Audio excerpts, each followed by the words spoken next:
Gol bellissimi e giocate fantastiche. Noi ogni martedì vi mostriamo questo. Ci si può chiedere dove possano portare tutte queste giocate, per alcuni giovani giocatori o per altri ambiziosi magari a coronare un sogno, come quei miti che ognuno ha da bambino che giocano ad alti livelli. Ebbene, nel calcio regionale noi abbiamo più di qualche esempio di chi ha toccato i professionisti. Vogliamo cercare di capire queste storie e capire quali siano i legami tra professionismo e dilettantismo e cosa poi possa restare a chi torna dai dilettanti dopo aver toccato l'apice. Ne parliamo con grandi ospiti stasera a Terzo Tempo. Sigla.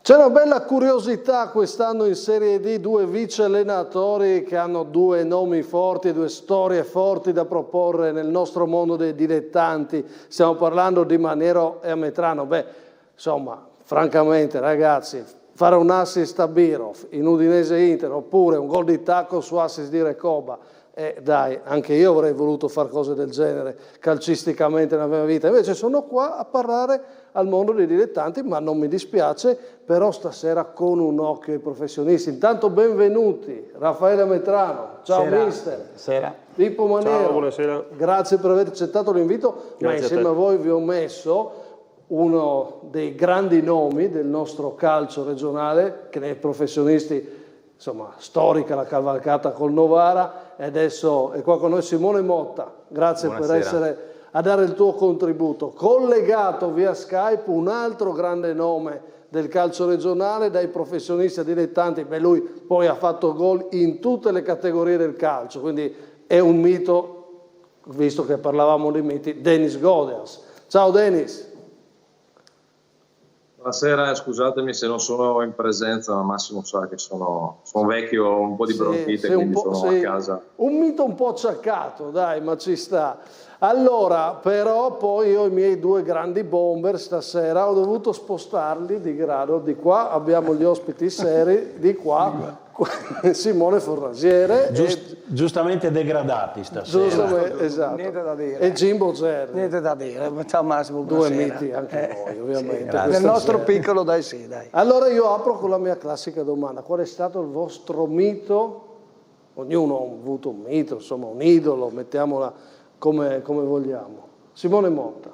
Secca così? Secca. Del Piero. Del Piero, ci sta. Pippo Maniero, chi sarà stato? Van Basten. Marco Van Basten. Sono cresciuto col Milan dei tre olandesi, quindi poi a casa mia tutti milanisti quando ero bambino, perciò non è stato difficile scegliere l'attaccante. Ci sta, ci sta. Io sono cresciuto a Napoli nel settore giovanile, quindi lui, il Riccioletto. Non serve neanche dire il nome. No, lasciamolo lì, hanno già capito tutti. Godeas, che mito ha avuto? Anche io vado su Van Basten. Ok. Vediamo qua. Allora, Van Basten è un bel nome perché anch'io quando ero adolescente era il Milan degli olandesi, delle Coppe dei Campioni quella volta, però dai, siamo qui allo Stadio Friuli, io ti dico che bambino, quando è arrivato Zico, che ho iniziato a venire allo stadio, insomma, è un nome che da queste parti non si può non fare. Jimbo. E io sono d'accordo con Simone Zico perché l'ho visto a scendere giù da Piazzale Osopo verso Piazza Primo Maggio in piedi sulla macchina. Brividi. È iniziato così e andremo fino in terza categoria stasera, per dire quanto è potente questa trasmissione. A terzo tempo partiamo da nomi così forti, andremo fino ai nomi che però alimentano poi il grande calcio, perché senza la base non esisterebbe il sogno e il grande calcio che ci fa ovviamente parlare costantemente di questo sport che amiamo. Come sempre vi chiedo se vi interessa anche il mio, Ci interessa, lo sai. Ok, perché potrebbe non interessare. Roberto Mancini, grazie per colpa, grazie a mio fratello, invece sono cresciuto, andavo a letto con la video VHS Scudetto 90-91, ogni sera le sintesi di 90° minuto. Con cui forse Pippo ha giocato. Sì, con Roby sì, alla Sampdoria. Com'era? Come dici te. Bello da vedere. Ma allora, voi adesso siete qua in questa avventura in Serie D con Chionze e Ceris Muzzane, parleremo ovviamente delle vostre squadre, tra l'altro si arriva dal derby, abbiamo mostrato qualche immagine. Quale cosa vi portate dentro di quell'esperienza? Perché tipo io cercavo oggi le immagini, Pippo, vedo 79 gol in A, a parte che mi ricordo benissimo di maniera attaccante, guardo l'assist di Recoba, guardo il gol al Milan, al volo, insomma, invece tu quando pensi alla tua carriera cosa pensi? Ma è logico che penso che sia così anche per Raffaele, noi abbiamo realizzato un sogno che avevi da bambino, perché quando giochi a calcio da bambino sogni di essere protagonista a San Siro, all'Olimpico, al San Paolo di Napoli, vedendo alla TV i giocatori di quell'epoca, quindi per noi si è realizzato un sogno, parlo per me, con tantissimi sacrifici, perché quelli penso siano alla base di una carriera importante. Tanti sacrifici che poi alla fine sono stati ripagati nel migliore dei modi. Adesso mi trovo qui in questa veste di allenatore in seconda di una squadra di Serie D, ma che per me resta sempre calcio come quando ho cominciato, quindi non c'è nessuna differenza. È logico che il professionismo è un'altra cosa, però devo dire che in questi primi mesi di Serie D si avvicina molto a quello che è il professionismo, anche la Serie D. Per te cos'è stato invece il tuo percorso, Raffaele? No, condivido le parole di Pippo, è stato quel sogno che uno da bambino si è realizzato. Tutti sognano di giocare o nella propria squadra del cuore, oppure per me era tipo arrivare a San Siro, era un sogno, anche se tifavo per il Napoli, ma vedevo San Siro come un obiettivo impossibile da raggiungere. Mi ricordo invece quando ci sono arrivato con l'Udinese, e lì forse ho realizzato il fatto che comunque venivo ripagato da tutti i sacrifici che poi devi fare inevitabilmente per arrivare a certi livelli. Quando parli di San Siro c'è una famosa battuta che circola nel mondo dei dilettanti, Jimbo, tu dovresti saperlo, detta da un allenatore un po', adesso lo possiamo dire con ironia, tu non hai giocato a San Siro, no? È il metro di giudizio per dire chi ha fatto calcio e chi no, no? Non ti ho mai visto a San Siro. Esatto, insomma, San Siro è nell'immaginario comune il punto d'arrivo. Io ho sentito anche un'altra battuta che non riguarda la D ovviamente, ma sotto, che se la facevano Claudio Canziano e Fabrizio Chiarvesio, lo posso anche dire perché Claudio Canziano è stato professionista, e gli diceva: io non mi sono mai allenato coi fari accesi, proprio perché i dilettanti solitamente, a parte la D, si allenano di sera, mentre insomma i professionisti giustamente lo fanno il pomeriggio. Io vi devo chiedere anche come ci si cala, chiedo anche poi a Simone Motta Godeas, parleremo anche delle loro esperienze ovviamente, come ci si cala in questo mondo dopo aver toccato quei livelli. Porto un altro esempio, Stefano De Agostini, che ha avuto una carriera molto importante a livello di giocatore. Quando gli ho chiesto, gli ho fatto questa domanda, quindi porto un altro esempio di un uomo del calcio nella nostra regione che è il Dea, e mi dice: io di quella carriera la ricordo, sono felice, ma quella parte lì io l'ho resettata, mi ha detto, no? Cioè poi per me era un'altra cosa, ho sempre guardato avanti, cioè quello che è stato l'ho messo da parte, io come quasi fosse un altro uomo, un altro percorso. Per voi com'è? Ma sì, in un certo senso sì. Quello che mi ha insegnato il percorso da professionista, almeno da piccolino, e chi mi conosce bene lo sa, per me l'umiltà è la prima cosa. Quindi non penso assolutamente di arrivare in un mondo che magari, tra virgolette, è dilettantistico e portare la luce, assolutamente. Anzi, sono io che mi devo adattare un po' a quel mondo e quindi poi portare logicamente ai ragazzi o le proprie esperienze, le proprie conoscenze per poter dare una mano. Però è un po' come dice il mister, devi resettare tutto quello che hai fatto da calciatore, pure perché poi non è detto che chi è stato un bravo calciatore poi possa essere un bravo allenatore. Quindi con umiltà ti devi calare in quelle realtà, capirle, capire che non sei tra i professionisti e cercare di dare il meglio, altrimenti fai fatica. E così si resetta? Sì, pienamente d'accordo.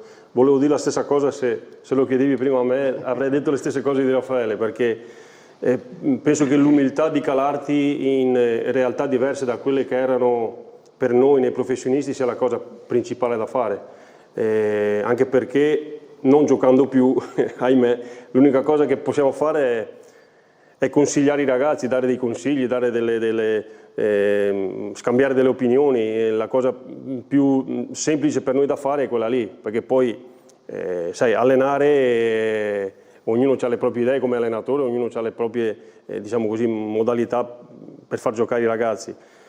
Per quel che riguarda il mio ruolo è fondamentale anche il rapporto con i ragazzi e le esperienze che noi abbiamo avuto nei professionisti possono aiutare, ecco, in qualche consiglio, in qualche dritta, diciamo così, da dare ai ragazzi. Se avete delle domande ditemi pure, prima di sentire Simone e Deni su come loro hanno vissuto il passaggio, ma in un mondo che va così veloce, i ragazzi che allenate oggi hanno la percezione di che carriera avete avuto, Pippo? O non è una cosa che conta? No, questo non lo so, dovremmo chiedere a loro. Non lo avverti, non senti questa cosa? Non lo so, può darsi anche, non lo so. Non è un elemento però. Non vedo, cioè il rapporto che io ho con loro è lo stesso che loro, cioè vedo loro nei confronti del mister, nei confronti dell'allenatore dei portieri, cioè non cambia il fatto che io abbia giocato in Serie A o che anche Ziro, il mister nostro, abbia giocato in Serie A. Sono generazioni diverse secondo me. Perché noi attaccavamo le figurine, è una monata sta qua, sì. Però loro nelle figurine c'erano tutti, quindi c'era già un altro modo di pensare.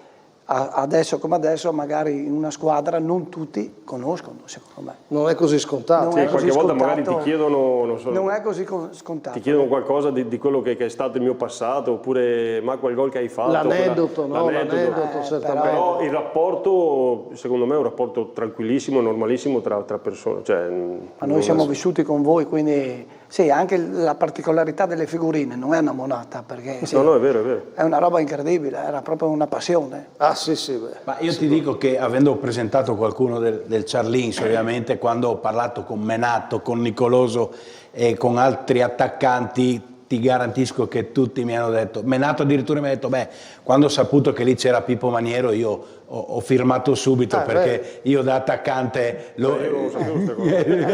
io sono padovano, che Menato è padovano, sì, esatto, come Pippo, ho detto, io quando ho saputo che là c'era Pippo Maniero, io faccio l'attaccante, non ho avuto un dubbio, ho detto vabbè, questo mi può solo che insegnare. Sentiamo Cametrano. Ma non so, c'è la curiosità sicuramente, qualche ragazzo ogni tanto viene da me, ne possiamo parlare di qualche aneddoto, un po' di giocatori forti, perché poi ti chiedono magari del giocatore che hai avuto a fianco, non proprio di Raffaele Ametrano, insomma. Più di chi hai avuto? Ho avuto la fortuna di giocare con gente brava, anche con Pippo ho giocato con Verona un anno, quindi porto dentro veramente un bellissimo ricordo e l'orgoglio di aver comunque calcato i campi con dei grandissimi campioni, perché poi in quel periodo veramente la Serie A ha espresso secondo me il top nella storia, perché c'erano veramente tutti quelli più bravi a giocare in Italia. Possiamo raccontare, scusa Massimo, a proposito di questo, un aneddoto di oggi un po' nostro, che un nostro amico sulla chat oggi, quando Massimo ha detto stasera Maniero Metrano, parlavamo dell'Italia, ha detto Maniero sarebbe il 9 dell'Italia oggi con la sigaretta in bocca. È vero, su una chat che abbiamo noi ha detto così, Maniero oggi sarebbe il 9 dell'Italia con la sigaretta in bocca. Beh, sicuramente ci sarebbe meno concorrenza se ti faccio i nomi di quelli che c'erano quando giocavamo noi. A proposito dell'Italia, dopo Udine uno dei momenti migliori è stato con l'Empoli con Spalletti, il primo Spalletti, tu l'hai visto? Perché sì, l'esordio con Spalletti sì, perché già si vedeva che era un predestinato, poi ha dovuto affinare secondo me un po' il carattere perché era bello tosto, però è un allenatore incredibile, è stato un allenatore incredibile, lo sta dimostrando ancora oggi. Simone, com'è stato per te tornare nei dilettanti? Tu dopo gli anni d'oro sei rientrato Tamai, Corno dove vince una Coppa Italia, perché dopo parleremo di quei passaggi lì, di come si vivono anche questo tornare a calarsi. Ma guarda, io ho avuto la fortuna, se così si può dire, che ho iniziato nei dilettanti a Pordenone, infatti i nomi che hai fatto prima, Canzian, Dea, sono arrivati a Pordenone, sono scesi dai professionisti a Pordenone quando io ho iniziato, no? Dopo la trafila nell'Udinese ho iniziato a Pordenone e quindi ho fatto 3 anni in Serie D e dopo ho fatto la carriera Serie C, Serie B e sono tornato in Serie D, quindi ho fatto prima e dopo. Io, per quanto riguarda me, approvo quello che ha detto prima Pippo, cioè che per me giocare in Serie D, in C, in B o in eccellenza, io la vivevo allo stesso modo, l'allenamento era fatto allo stesso modo, la mentalità era quella. Sì. La cosa invece che non ho trovato rientrando, perché ai tempi la Serie D non era quella di adesso. Cioè, con i nomi che hai detto tu prima era quasi una Serie C di adesso, no? Però rientrando sembra quasi che adesso la mentalità è in eccellenza mi alleno così, se vado in D mi alleno un po' meglio, se vado su mi alleno e se vado... No, la passione, la voglia ti deve far dire che sia in terza che in prima che più su l'allenamento deve essere lo stesso, ecco io l'ho vissuta così. Sei riuscito a vivere in tutte le categorie alla stessa maniera, è un po' quello che Denis tu mi hai sempre detto, no? Per te davvero non ha cambiato nulla, nel limite del possibile, le categorie, non a caso hai fatto gol in tutte le categorie, non hai mai dato peso, diciamo così, ai cambiamenti di categorie, è così? Anche perché io di fondo sono un dilettante, sono sempre stato un dilettante. Fino ai 20-26 non ero proprio il prototipo del professionista, poi ho imparato che invece il metodo, la serietà paga, non per niente ho giocato fino a quasi 40 anni, insomma in C, perché mi sono saputo curare, diciamo così. E comunque io condivido tutto quello che hanno detto Simo, Pippo, in generale secondo me se sei serio in generale e se hai la mentalità giusta cambia poco la categoria. Io ti dico, ho visto campi che non avevo, che da ragazzo non avrei mai pensato di calcare, di aver calcato o di poter calcare, perché ho visto campi veramente che sembravano tutto tranne che un campo di calcio e mi sono divertito probabilmente molto di più in quei contesti che quando facevo il professionista, tra virgolette, in altre categorie. Quindi penso che lo spirito e l'atteggiamento, la mentalità siano fondamentali e che io che ho avuto la fortuna di giocare anche in contesti un po' più impegnativi, vi dico che poi nel corso del tempo impari che cambia poco, cioè, o devi viverla, se la vuoi vivere seriamente, serenamente, devi fare io facevo le stesse identiche cose che facevo a Palermo, le ho riportate quando ho giocato in terza categoria, cambiava poco, mi sono sempre allenato con metodo, è quello che spero che quelli che si allenano, si sono allenati o si alleneranno con me, imparino che l'atteggiamento giusto, la mentalità giusta dà sempre beneficio e avrai sempre soddisfazione, a prescindere poi da qual è il campionato in cui puoi giocare. Beh, intanto diamo un bel messaggio a chi ci ascolta, no? Al mondo dei dilettanti, di come determinate figure vivono il calcio e che consigli possono dare. Continueremo a darne di questi consigli, di queste visioni, anche portando altri esempi e altre storie che abbiamo raccolto. Però prima di riprendere in mano questo tema, e abbiamo aperto proprio con Ametrano e Maniero, continueremo dopo a parlare di professionisti e dilettanti quando i due mondi si incontrano, appunto. Però prima di farlo un po' di attualità, parliamo di Serie D e di questa sfida che c'è appena stata tra Chions e Cernez Muzzane, e poi ne arriverà un altro derby sabato alle 15 tra Cernez Muzzane e Brian Lignano. Chions-Cernez Muzzane, cosa ha detto il derby? Sentiamo cosa ha detto intanto nella nostra trasmissione del martedì a tutto campo dedicata alla Serie D Edoardo Bovolon del Chions. Che cosa ha detto il derby per il Chions? Chiaro, la sconfitta fa male, e secondo me personalmente non era meritata, però non può che non essere un passo indietro, perché comunque è un derby, era una partita importante, arrivavamo carichi e quindi l'approccio è stato giusto, anche soprattutto il primo tempo ho visto una netta superiorità, però non è bastato, quindi vuol dire che ci manca ancora qualcosa e vuol dire che c'è ancora tanto da lavorare. Vi aspettavate un inizio così difficile? No, sono sincero, no, e infatti siamo in difficoltà, è inutile negarlo. Comunque io credo che siamo una ottima squadra, perché a livello di individualità non siamo secondi, oltre a magari il Treviso e le teste di serie, non credo che siamo secondi a nessuno. Abbiamo fatto fatica magari a trovare la quadra, stiamo facendo fatica dopo che comunque hanno cambiato tanto in quest'estate la società e magari anche loro si aspettavano un inizio diverso, però non c'è tempo per piangersi addosso, anche perché i punti sono importanti dalla prima all'ultima, è meglio che dobbiamo sgomberare la testa, pensare di uscire il prima possibile da questo periodo e iniziare appunto a convincere anche sul campo. Sento un parere esterno. Simone Motta, cosa ha detto il derby? Ha detto che primo tempo forse effettivamente il Chions ha fatto qualcosina in più, voi anche il fatto di essere magari in svantaggio e dover cercare di recuperare, si è visto forse un po' più Chions il primo tempo effettivamente. Il secondo tempo mi è sembrata insomma una partita non così dominata come il primo, ecco, come ha detto adesso, come ha detto lui, quindi secondo me il risultato alla fine è giusto. Non è stata una bella partita e ti dico la verità, da come me ne parlavano invece il Chions mi ha impressionato, soprattutto il primo tempo secondo me ha fatto una buona partita, ecco. Però alla fine il Carlino credo abbia meritato alla fine proprio la vittoria, magari non fosse stato 3-1, un gol, magari 2 di scarto sono troppi, però secondo me è un risultato che ci può stare. Certo, se il Chions primo tempo, quando effettivamente ha fatto meglio, avesse capitalizzato di più, sarebbe stato un altro secondo tempo.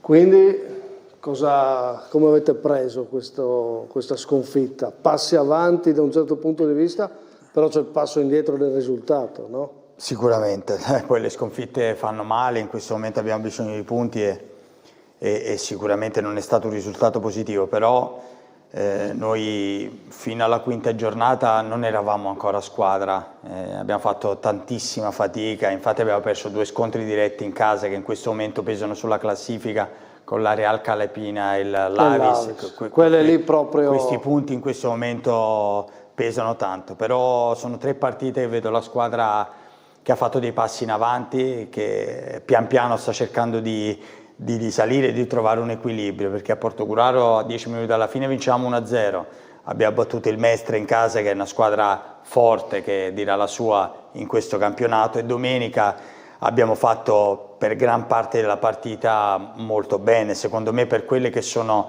le nostre potenzialità in questo momento, quindi vedo dei passi in avanti e quello ci deve dare lo stimolo e la forza di andare avanti, e dobbiamo assolutamente poi cercare punti contro chiunque da adesso in poi.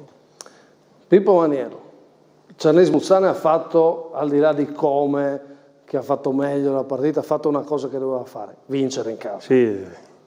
Sì, concordo con quello che hanno detto, non è stata una grandissima partita da vedere, e probabilmente i punti in palio erano anche pesanti, perché sia per noi che per loro erano importanti i punti. Noi venivamo da una partita a Belluno, a Feltre, che abbiamo giocato contro le Dolomiti, dove a un quarto d'ora dalla fine potevamo fare il 2-0, l'abbiamo fatto il 2-0, c'è stato annullato per fuorigioco e alla fine abbiamo perso 2-1, quindi immagina il morale com'era. E la partita è stata sì, non bellissima, loro meglio di noi nel primo tempo, fino al 2-1 nostro, equilibrata, diciamo così, magari più loro che noi. Poi dopo il 2-1 abbiamo cambiato anche qualcosina a centrocampo con il mister e abbiamo fatto l'ultima mezz'ora, 20 minuti sicuramente meglio di loro, ecco. Quindi probabilmente il risultato è anche troppo, come ha detto lui, è un po' troppo severo, però alla fine ci può anche stare, ecco. Simone, dimmi. Ma sì, concordo, al primo tempo subito in vantaggio il Charlins, poi è vero che quando ha rischiato di fare tra l'altro il 2-0 subito con Furlan, che in tribuna tutti credo abbiano gridato al gol, invece era esterno dalla rete, magari loro dalla panchina l'hanno visto subito, ma dalla tribuna Simone era praticamente al mio fianco, sembrava effettivamente la palla fosse entrata, invece no. Poi però c'è da dire che il Chions da quel momento è salito in cattedra, ha trovato il pareggio, ha avuto un paio di mezze occasioni, non grandi parate, ma però insomma ha calciato. Poi secondo tempo io credo che, come ha detto Pippo, la differenza l'abbiano fatto gli ingressi di Dionisi dietro, che ha dato sicurezza a un reparto che proprio per infortuni, proprio per scelta del mister, insomma, era formato da 3 giovani su 4, portiere e 2 difensori erano fuori quota, poi Dionisi chiaramente con la sua esperienza, e credo che Iabré in mezzo al campo abbia dimostrato di essere un giocatore che, se fisicamente stesse bene, perché viene da un lungo infortunio, forse non sarebbe neanche in questa categoria. Però io credo che il Chions debba ripartire, come ha detto il mister, dal primo tempo. Se il Chions è quello del primo tempo, io credo che è una squadra che può insomma, ottenere, può giocarsela con tutti perlomeno. Ha patito l'inizio del campionato il Chions, i cambiamenti, da un certo punto di vista il ritorno di Denisa con Ametrano, cioè, nel senso, c'era un nuovo percorso da fare. È cambiato tutto. È cambiato tutto, quindi... E non è facile poi ritrovare degli equilibri, insomma. Ci sono stati dei giocatori che sono delle scommesse per la categoria e quindi devono avere del tempo. I giovani che escono dal settore giovanile e vengono catapultati in un mondo completamente diverso, devono capire che non è più quel tipo di calcio, ma è un altro calcio. Abbiamo pagato qualche infortunio di giocatori comunque per noi importanti e li stiamo avendo adesso, come Bolgan, come Djuric, sono 2 giocatori importanti per la categoria, ma è adesso che li stiamo avendo al 100%, e quindi sapevamo che dovevamo pagare qualcosa. Non ci aspettavamo certamente questo inizio di campionato, ma comunque siamo pronti, eravamo pronti a questo tipo di campionato, insomma. Un anno più valente De Anna, hanno perso. Che vuol dire, insomma, per quello che hanno fatto l'anno scorso, no? Quindi c'è da costruire, però quelli del primo tempo è stata sicuramente un'ottima squadra. Manca qualcosina davanti. E infatti avrebbero dovuto capitalizzare di più, ma... Però Bolgan ha fatto una buona gara, no, secondo me. Ha fatto una buona gara, sì. Secondo me davanti, senza voler puntare il dito, è mancato Cikarevic, perché se Bolgan, domenica almeno, io la prima volta che li vedo, però se Bolgan gli metti uno rapido che gli sa girare intorno bene, secondo me può diventare pericoloso anche davanti il Chions, mister. Bolgan è sicuramente un giocatore importante per la categoria, e Cikarevic è arrivato da poco, no. Quindi è un po' indietro fisicamente, deve capire un po' dov'è, insomma. E gli altri abbiamo Lane, che è un portoghese che è arrivato, che ha fatto gol alla seconda giornata contro la Luparense, che è infortunato, e Meneghetti, che comunque non ha mai fatto la categoria e adesso sta iniziando a giocare con più continuità, e bisogna dare il tempo. Abbiamo Valerio, che è un giovane che ha sempre fatto settore giovanile, non possiamo chiedere a lui attraverso le sue prestazioni la salvezza del Chions. Insomma, dobbiamo lavorare più di squadra, sappiamo che abbiamo magari altre armi da mettere in campo, e pian piano... Però sto Meneghetti, quando è entrato, di testa le ha prese tutte. Sì, alto 2 metri. Sì. Per me era dura. Infatti io ho detto, ma come mai non l'ha fatto giocare questo? Però poi è chiaro che chi li vive in settimana e quotidianamente... Sicuramente sarà un ragazzo che nella seconda parte di campionato, secondo me, può fare molto meglio rispetto alla prima parte, ma anche quello fa parte di un percorso. Si va verso Brian Lignano, Charly Smuzzana in anticipo sabato. Come la vedi, Bomber Golias, questa sfida, calcolando che tu sei anche un ex Charly Smuzzana? Come vedi questo Charly Smuzzana quest'anno? Ma onestamente speravo, tra l'altro, che la partenza fosse un po' più morbida, perché a parte lo staff, che sicuramente di grande valore, ma in generale la rosa del Sarlins secondo me è di ottimo livello, come negli ultimi anni, anche se purtroppo i risultati del campo sono stati non sempre positivi. Però immaginavo una partenza un po' più lanciata, fermo restando che credo che abbiano il talento per fare comunque un buon campionato. E sarà una partita complicata come tutte le partite. Il Brian, secondo me, negli 11 se la può giocare veramente con tutti, però forse è un po' più corto rispetto ad altre squadre. Il Charly, secondo me, è un po' più completo, secondo me davanti, o comunque in generale è una squadra che ha talento, e mi aspetto che faccia sicuramente una grande gara. Simone Motta, negli 11 può giocarsi, forse in questo momento un Brian Lignano che arriva con più certezze del Charly Smuzzana o no? Infatti secondo me la differencia è quella che il Brian viene da certezze che passano ormai da 2 o 3 anni, no? Sì. Con lo stesso mister e lo stesso gruppo. Il Charly ha cambiato molto anche quest'anno. Mi auguro per loro che questa vittoria, insomma, possa dare queste certezze che magari che fino adesso, una volta sì, una volta no, sono un po' mancate, ma come valori... Mi ha detto una cosa Bovolon in trasmissione stasera, mi ha detto il Charly Smuzzana, secondo me, che l'ho affrontato, su quel campo lì, al Della Ricca, fa più fatica. In un campo come quello di Lignano potrebbe fare molto meglio. Adesso glielo chiediamo a Pippo Maniero, ovviamente, ma te lo chiedo anche a te. Il Charly sa che gioca lì, quindi non si può più pensare a questa cosa, no? Se no tanto vale allargare il campo a questo punto o giocare da un'altra parte, no? Se quello è il vero problema degli ultimi anni del Carlino, no? Visto che sono alternate, si può giocare ogni anno. No, ma ogni anno si sente questa cosa, no? Però questo fattore punti in casa... No, io non ci credo molto a questa cosa. Non ci credo. Bene. Ma scusa, anche perché di solito chi ha un campo piccolo fa del campo piccolo il suo fortino, quindi in questo caso è il contrario. Cioè, certo tipo è vero che sono cambiati tanti allenatori, però quando arrivano sanno che il campo è quello, gli viene detto perlomeno, guarda c'è un problema, il campo è piccolo. No. Cioè non può essere sempre quello. Quindi se vuoi venire qua il campo è piccolo. No, cerchiamo di allargarlo, andiamo da un'altra parte, se quello è il problema per cui il Carlino va male in questi anni. Allora cerchiamo di capire una cosa, non voglio già mettere troppo, insomma gli ospiti li tratto bene, no?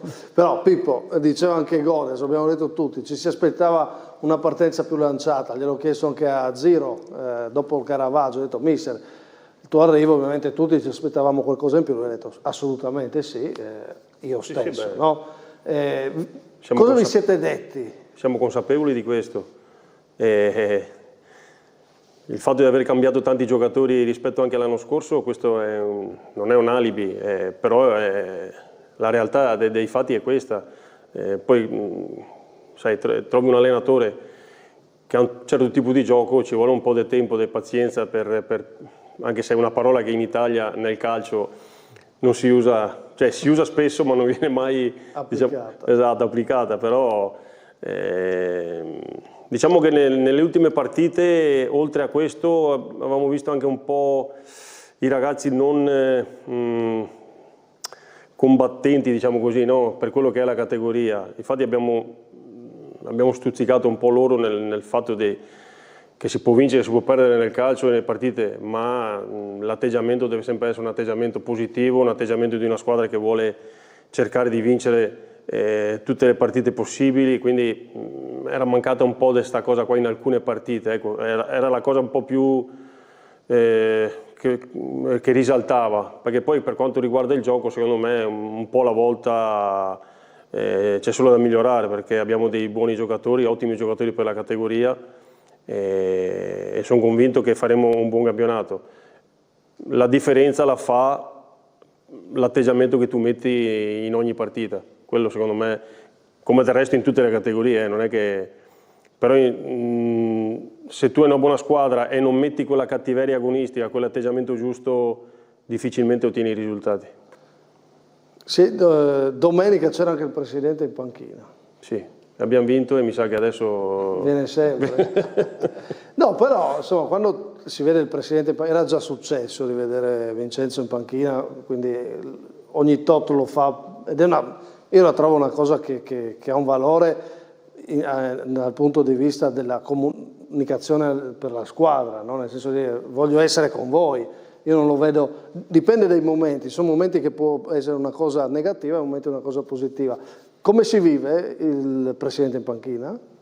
No, a me non cambia niente, cioè la vivo come... Cioè, se devo dire una cosa ai ragazzi gliela dico, non è che perché c'è il presidente non gliela dico, oppure aspetta che devo dire una cosa perché c'è il presidente, almeno per quel che mi riguarda. Ma penso che, insomma, che il fatto che il presidente sia venuto in panchina, come hai detto te, può essere anche magari uno stimolo per i ragazzi, no? Sì, sì. Poi è stata una decisione tranquilla sua, ci ha detto in settimana ma quasi quasi verrei in panchina, ho detto pressa, se vuoi venire in panchina non è un problema, sta fuori insomma. qualcun altro, non è che i posti sono quelli, capito? Quindi, però sì, come hai detto te, adesso non so se abbiamo vinto perché il presidente è venuto in panchina o no, però logicamente ai ragazzi può essere un qualcosa di positivo, ecco, da portare sul campo. Vedevo Denis che sorrideva, visto che Zanutta l'ho conosciuto bene. Cosa mi dici? Sì.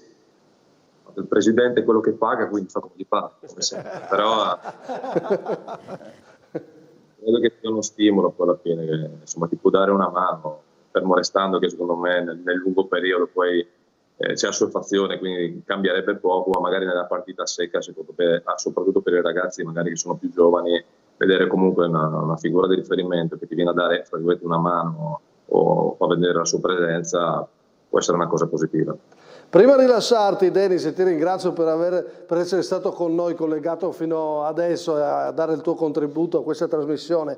Legato a questa tematica di stasera, professionisti e dilettanti, quando i due mondi si incontrano, a quei tanti giovani insomma, che ci sono nei dilettanti, nelle varie categorie che magari hanno l'ambizione di guardare avanti alla possibilità del professionismo, perché esiste, fra poco sentiremo di nuovo Bovolon, che è uno di quei ragazzi che ha vinto giovanissimo un torneo delle regioni nel 2012 ed è arrivato fino alla Serie B, ad esempio, no? Che consiglio vuoi dare, secondo te, che cos'è in questo momento importante quando si è giovani, magari anche nei dilettanti? C'è ancora la possibilità di guardare in alto e in che modo bisogna farlo? Intanto di base ci deve essere la passione e non il credere che arrivare a fare il professionista deve essere solamente per un discorso economico, piuttosto che deve essere proprio la base, la voglia, l'atteggiamento giusto, in tutto quello che è il vivere la settimana, perché poi non è il problema solo la domenica, è che tanti ragazzi, soprattutto più giovani, per quelli che ho visto io, di eccellenza negli ultimi anni, è che veramente il discorso sono diventati molto più professionisti, fra virgolette, nel prepararsi, nell'essere più atletici, anche perché il calcio da quel punto di vista è migliorato molto. Però io onestamente di ragazzi veramente appassionati che anche nelle difficoltà veramente vedi che hanno la fiamma, hanno qualcosa di diverso, quello che io notavo nel calcio mio qualche anno fa, probabilmente anche dei presenti in studio con te, e questo onestamente negli ultimi anni l'ho notato un po' meno e secondo me questa cosa è proprio la base per poter fare il saltino, anche perché gli esempi pratici ce li abbiamo. Noi abbiamo in nazionale Gatti che giocava in D fino a qualche anno fa, ma ce ne sono di giocatori che sono passati ai dilettanti, per cui si può fare, ma devi avere veramente tanta voglia, tanta tempra, perché prenderei un sacco di schiaffi, perché è normale soprattutto da ragazzo prendere qualche calcio in culo, e che fa anche bene. Poi sono quelli che nelle difficoltà si esaltano e magari la passione gli dà una mano per fare il saltino di qualità, e quelli che invece si accontentano e fanno una onorevole carriera nei dilettanti, ma che però ovviamente ti dà meno soddisfazione, almeno per quel che è stata la mia di carriera, rispetto ovviamente a vedere campi importanti o anche avversari importanti. Per cui ci vuole passione, e che garantisco che manca. Questo ci dice Bomber Godeas. Grazie Denis, ti lascio e ti aspetto in studio. Possiamo dire che ti aggiungerai al nostro pacchetto di opinionisti, lo possiamo annunciare? Sì, è che te l'ho detto, sono vecchio, ho la bronchite, mi passa, sono i tuoi. Dalla prossima settimana mi auguro di essere vivo. Ok, allora ti aspetto. Ciao Denis. Lo chiedo a due, grazie Denis Godeas, lo chiedo a Simone Motta Intanto il saluto dello studio a Dennis Godeas. Simone Motta e Jimbo Gerli. Jimbo, è così? Qualche ragazzo è cambiato l'atteggiamento? Ma il bomber ha sicuramente ragione. Bisogna vedere anche, io continuo a dire che le categorie sono fatte per un motivo. In certe categorie i ragazzi non seguono e si lasciano un po' andare. E c'è da dire anche un'altra cosa, lui parla che bisogna aver voglia. Una volta noi avevamo la voglia, però bisogna anche dire che una volta erano tutti forti e bisogna essere anche fortunati per fare un tipo di viaggio nei professionisti. Perché ho visto tanti giocatori, io non ho fatto la loro carriera per l'amor di Dio, perché avrebbero potuto fare e non hanno avuto lo spazio per diversi motivi. Sì, quindi, questo è un tema. E ti dico un'altra cosa, Jimbo, c'è anche un altro problema, che qualcuno, perché comunque giro di giocatori, tra anche ormai il mondo dei procuratori c'è, no? Che sia la D è diventato un'anticamera del professionismo, ovviamente, c'è un determinato percorso che fai.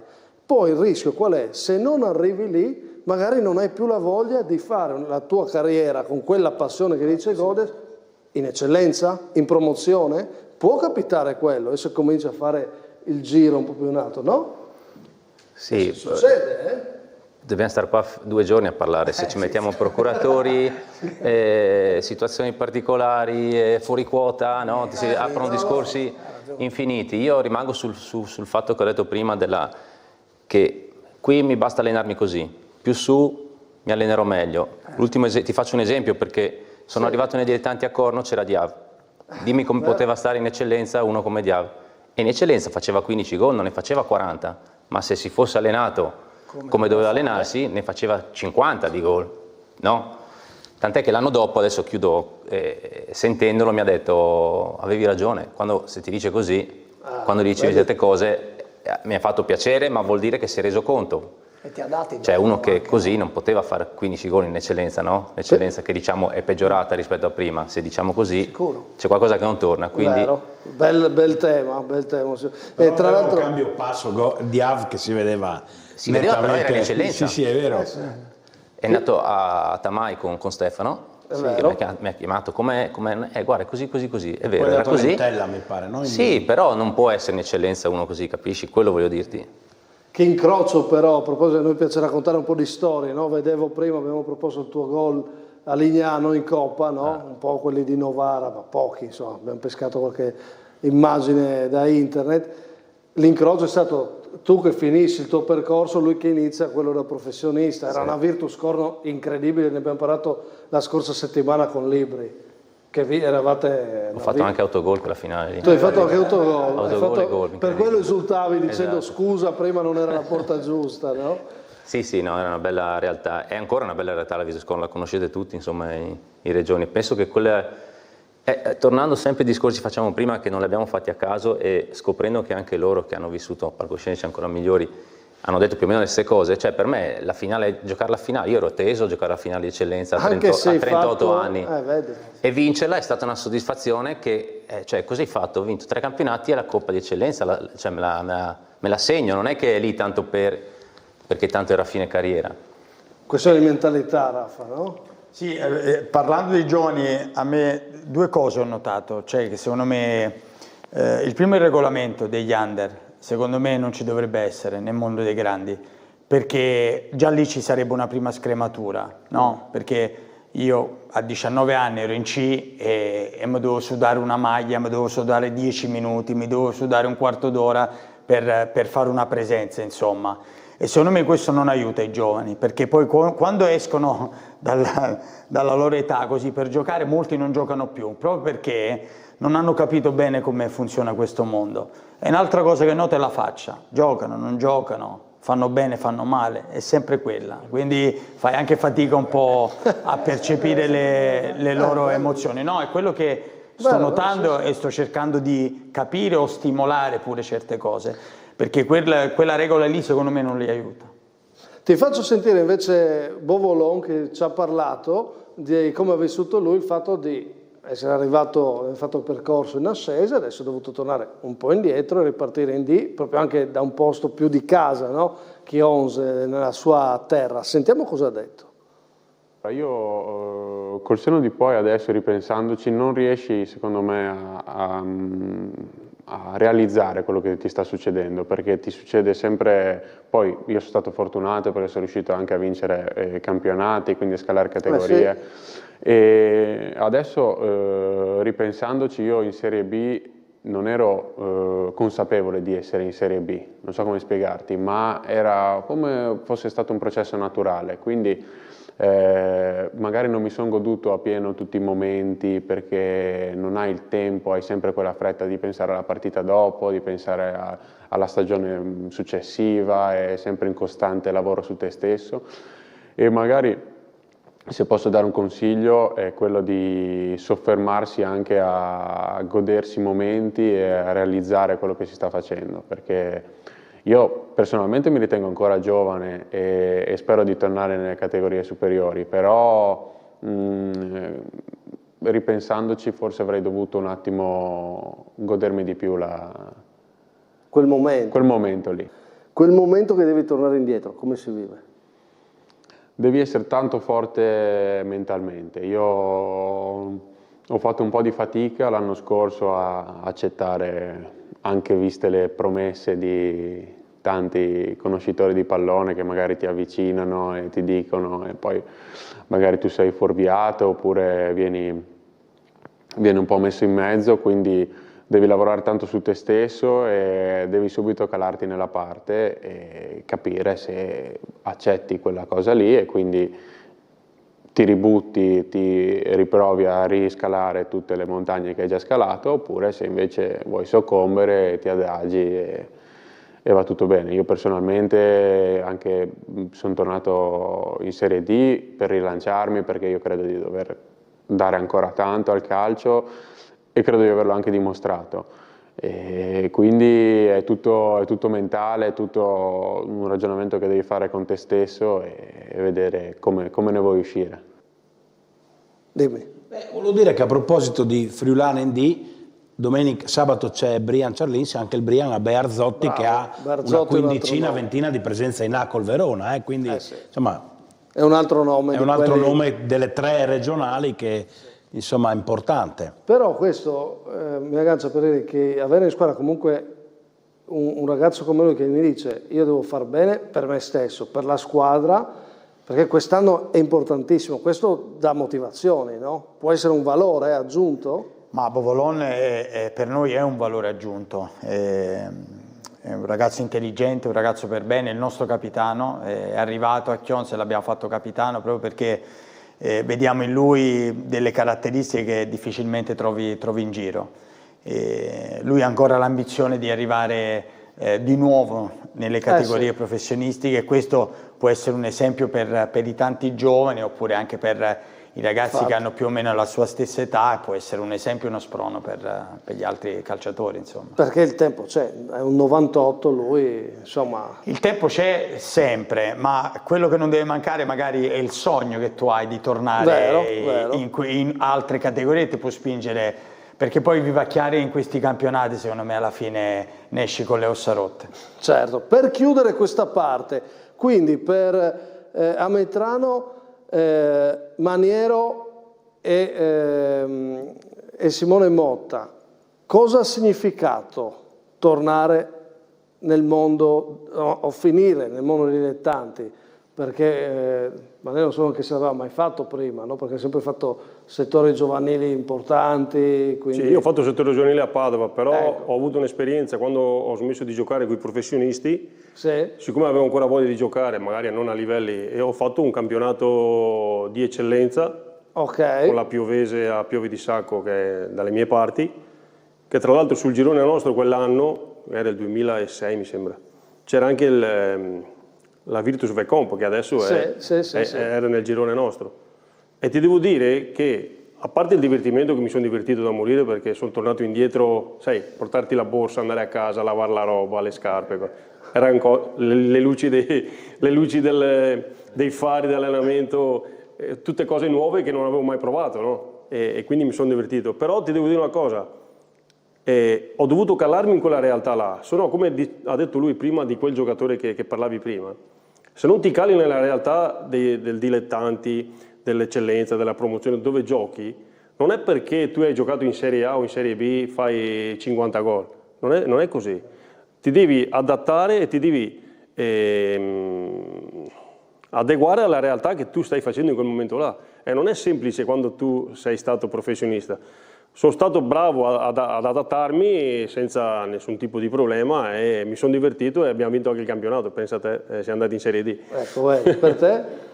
No, è uguale. Prima di tutto ringrazio il mister Lenise e il Chionzi che mi sta dando questa opportunità, perché poi non è mai scontato, ecco, che comunque una società ti possa aprire casa, no? E quindi il mio primo obiettivo è stare in campo. Questo è l'obiettivo che ho più di tutto in questo momento. Poi cercare di far bene e possibilmente salvarci quest'anno. Assolutamente. Simo, per te è stato bello? No, per me è stato bello, naturale, perché sono rientrato da Novara e mi allenavo con Birti già a Tamai e andavo su e giù con lui, poi dai no, ma sto aspettando una squadra, no, alla fine sono rimasto lì. La realtà di Tamai la conosciamo, che insomma è una bella famiglia. Il venire ancora più vicino tra Corno prima e Lumignaco, che è stata l'ultima squadra in cui ho giocato e la prima da cui sono partito, perché sono di Lumignaco, quindi chiuso il cerchio, è stato anche per iniziare a allenare, perché in quei 3 anni ho iniziato a allenare le juniores e quindi era anche per dare un inizio poi a un esatto. Pausa, poi inizia il secondo tempo, ancora qualche testimonianza extra a quelle che abbiamo sentito in studio e cominciano anche le scelte della settimana. Pronti Simone Fornasiere e Jimbo Gerli con i nostri ospiti che saranno chiamati in causa stasera. Parate e gol migliori, abbiamo degli opinionisti che ci daranno una mano a scegliere non da poco. Andremo a fare un bel viaggio in tutte le categorie dei dilettanti, restate lì.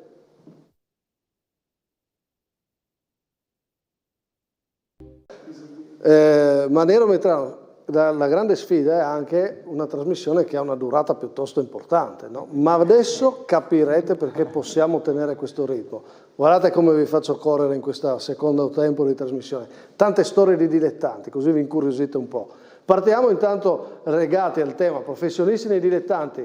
Un professionista che si conferma protagonista, Pordenone e Filippini. Marco Michelin l'ho sentito. Alberto Filippini, capitano, per te una lunga carriera tra professionisti, quest'anno un'esperienza diversa nella tua città di fatto, e come la stai vivendo? È stato una bella chiamata, diciamo, perché vivendo qua, avendo già vestito questa maglia, è stato un motivo d'orgoglio. Rivestirla è un onore, insieme alla società che è ripartita quest'anno e tutto il settore giovanile è stato veramente un piacere, quindi sono contentissimo, abbiamo iniziato alla grande e speriamo di continuare così.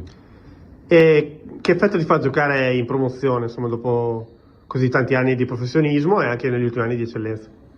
Sì, diciamo che ci siamo calati bene tutti nella categoria, però ripeto, la rinascita del Pordenone quest'anno ha portato tantissimo entusiasmo, noi in primis. Credo che tutta la società e tutto l'ambiente l'abbia trasmesso, si è visto soprattutto nelle prime giornate al Bottecchia, che con tutto il rispetto per la categoria non sembra di giocare in promozione, perché abbiamo visto un Bottecchia pieno di gente, abbiamo visto gente anche in trasferta, quindi è sempre un'emozione, la categoria secondo me conta poco. E soprattutto questa maglia e la gente che c'è intorno che crea veramente un entusiasmo incredibile. Noi stiamo ripagando sul campo, però i conti si fanno alla fine, quindi vedremo a fine campionato dove saremo, daremo sicuramente il massimo. Ripeto, siamo partiti bene, dobbiamo solo continuare così. Però la categoria può azzerare le distanze, insomma, tra voi e i tifosi, insomma, c'è un legame speciale che va un po' oltre, ecco. È una cosa bella che magari nei professionisti si fa più fatica. Sì, diciamo che c'è un bel distacco, dipende anche da squadre, da città a città. I tifosi a volte sono, soprattutto al sud, un po' particolari, però è anche il bello del calcio. Quando vinci si è tutti felici, si fa festa insieme, quando si perde, si pareggia, magari l'umore è un po' così, però qua a Pordenone è bello perché si sta bene, c'è un buon terzo tempo, ma anche in altre categorie. Ho visto in giro, in Friuli è un'ottima gente, c'è ottima gente in giro, tutte le famiglie che vengono a vedere le partite, è una bellissima cosa, dovrebbe esserci in tutti gli stadi d'Italia. E noi ci vantiamo anche per questo, perché sia la gente di Pordenone che i nostri tifosi si sono comportati almeno per ora sempre in maniera egregia, hanno seguito la squadra ed è un grandissimo punto di partenza e un grande esempio anche per tutte le tifoserie. Ecco, avere questi giocatori qua poi con queste squadre qua è chiaro che danno un valore anche al campionato, no Simone? Ma infatti Dennis è svincolato ancora, no? Si può tesserare? No. Farebbe ancora la sua parte. Dici, sì. Beh, infatti anche Filippini, non a caso. Ma ce n'è tanti, anche l'eccellenza, la promozione l'anno scorso Volas, sì. non è uno qualunque, insomma, quelli che fanno tanti gol li fanno ancora. Li fanno.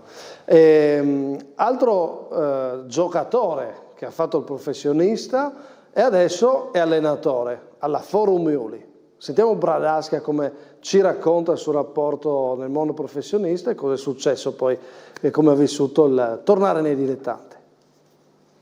Il momento più bello è sicuramente quando ho esordito in Serie B, che c'era una situazione particolare a Treviso e il mister mi ha chiamato in hotel e mi ha detto che avrei giocato titolare, e dopo a metà del secondo tempo ho fatto anche gol e non me lo scorderò mai.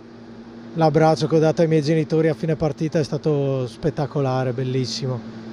Momenti di difficoltà invece li ho avuti in Serie C quando giocavo e quando ho attraversato un momento familiare particolare, che mia mamma non stava bene, e diciamo che lì è stato, penso, il momento più brutto che ho attraversato, perché dopo comunque mi sono anche fatto male e sicuramente è stato un periodo difficile da superare, ma ne sono uscito comunque alla grande. Il consiglio che do ai giovani è che se vogliono giocare come professionisti i sacrifici da fare sono molti e non è come giocare nei dilettanti, che puoi permetterti tante cose che magari non ti passano neanche per la testa di fare quando fai il professionista, ecco. E come si vive invece il momento in cui si torna nei dilettanti? Anche quello, ti devo dire la verità, è un momento difficile, perché comunque sei abituato ad andare al campo, allenarti ogni giorno, avere certe attenzioni nel tuo corpo e dagli altri, fisioterapista sempre,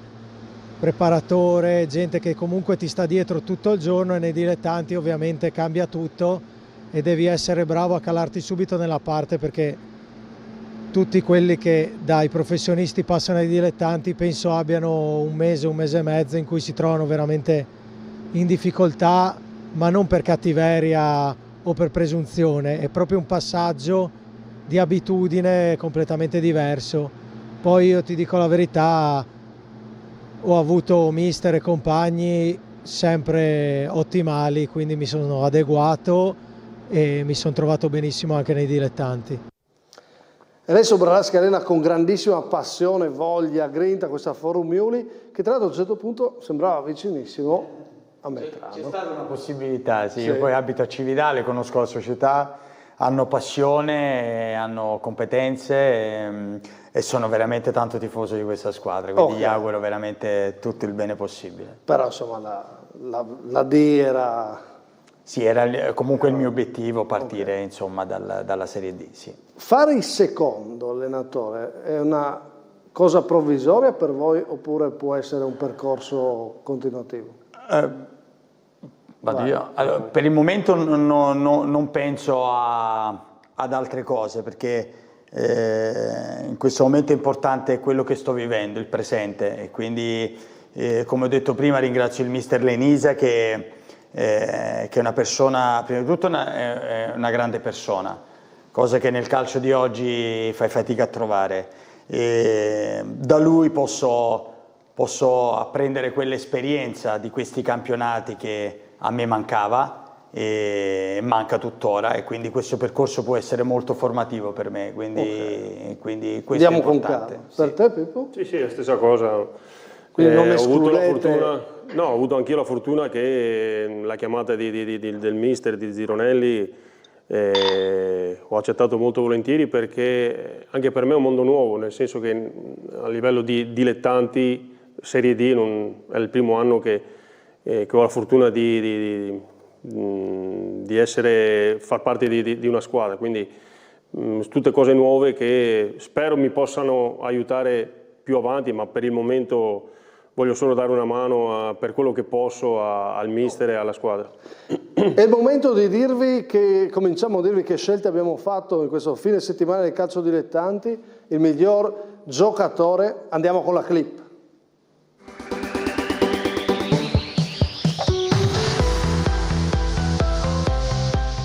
Dopo i 3 punti in testa rimediati a Casazza, Karlevaris con quella benda si è messo a fare magie e il mal di testa è venuto a tutti gli avversari che ha incontrato.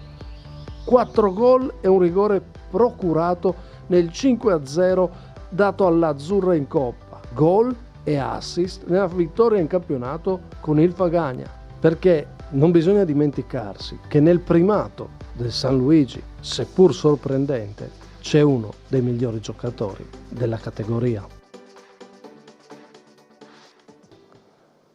O no? Jimbo, c'è Karlevaris a San Luigi, che tutti dicono che è sorpresa, che è primo. Mi sembra che sì, lui ha fatto sempre bene, anche prima, quindi se continua così, fa sempre gol, con queste giocate qua non si può dire niente per il momento. Mi dispiace vederlo nel monito di servizio senza quel turbante che aveva un fascino particolare. Lo abbiamo collegato. È un amico Carle, per quello mi prendo. E come fai a discutere Karlevaris?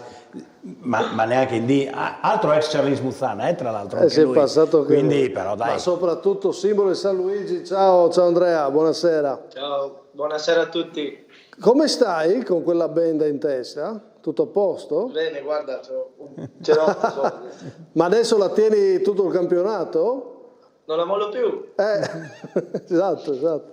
Senti, ma visto che stasera parlavamo di mondo del professionismo dei dilettanti, tu il salto l'hai provato. Cosa ha significato per te provare a fare quel salto e poi la scelta di tornare a casa tua, a San Luigi, in eccellenza? Come l'hai vissuta?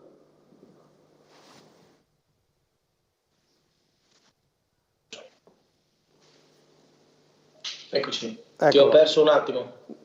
Sei riuscito a sentire la domanda? È stata un'esperienza molto positiva perché sono cresciuto. Sì, avevamo qualche piccolo problema, mi pare. Ti sentivamo. Problemi di connessione.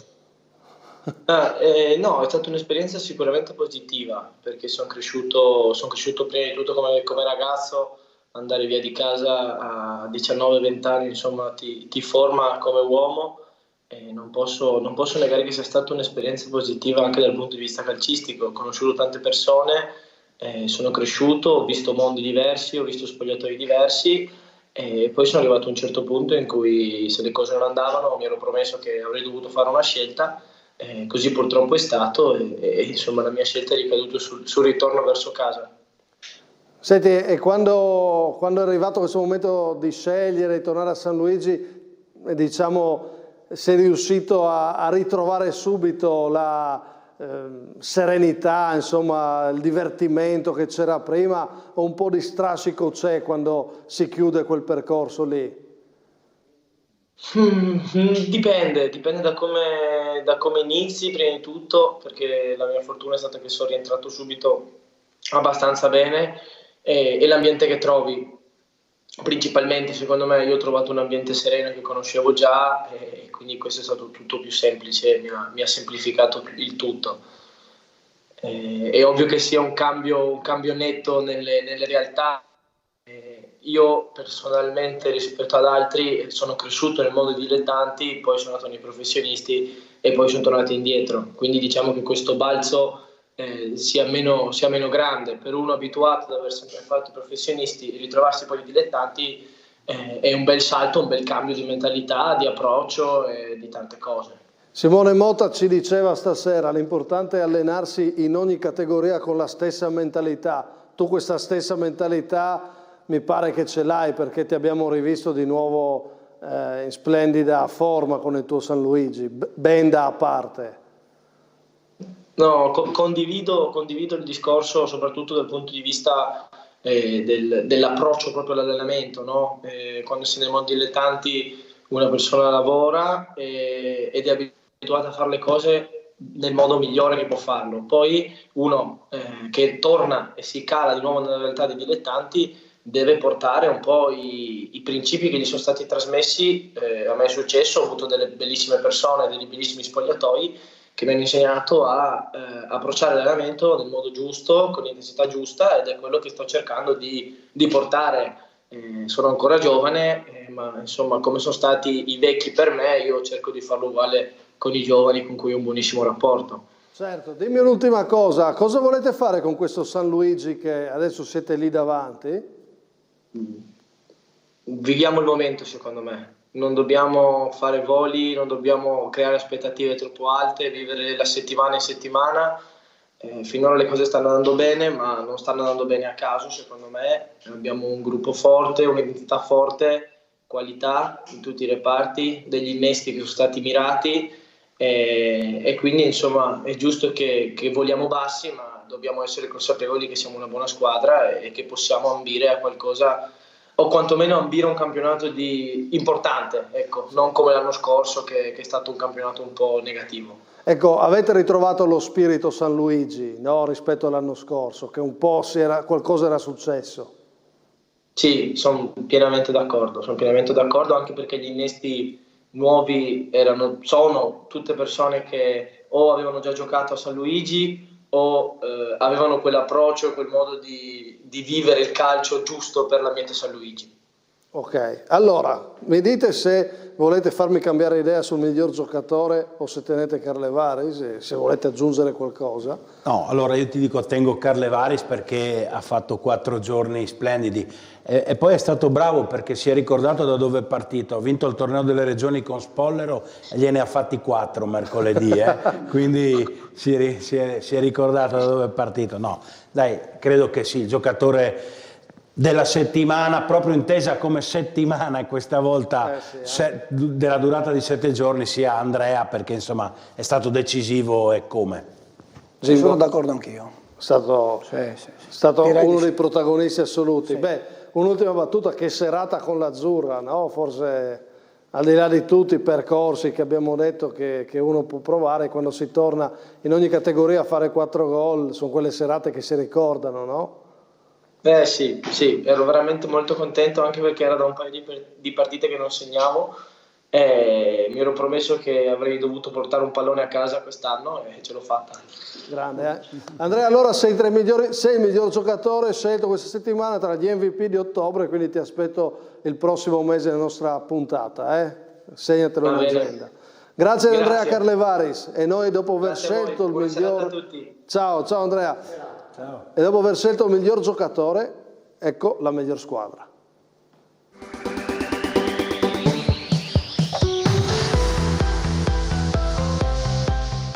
Anche perché comunque oggi è una giornata storica per il Sedegliano, perché è la prima vittoria e promozione del Sedegliano. Con i gol di Biasucci ed Antoni, ecco la vittoria con la SPAL Cordovado. Dopo 3 pareggi arrivano 3 punti che portano il Sedegliano a 6 in classifica, dimostrando che l'impatto con la nuova categoria è stato positivo per i ragazzi di mister Livon. Ecco qua, stavamo sorridendo, ringrazio la SPAL Cordovado per le curiose immagini dal drone, incredibile. No, bravi, ma ci siamo guardati e abbiamo detto, da dove arriva? Pensavo fosse un piccione sopra. Grazie alla SPAL Cordovado però che ci ha fornito questa intervista, queste immagini, perché ci permettono di dire una cosa sul Sedegliano. Adesso che lo sappiamo, l'ho detto alla SPAL, ma anche le settimane scorse volevamo sottolineare il buon inizio di campionato della SPAL Cordovado e per questo vale la vittoria del Sedegliano. E tra l'altro Livon mister, anche lui un ex professionista, a proposito di personaggi che hanno avuto a che fare con i pro nei nostri campionati regionali. Ma sentiamo se me la promuovono questa scelta Gerli e Fornasiere o propongono altro. Jimbo.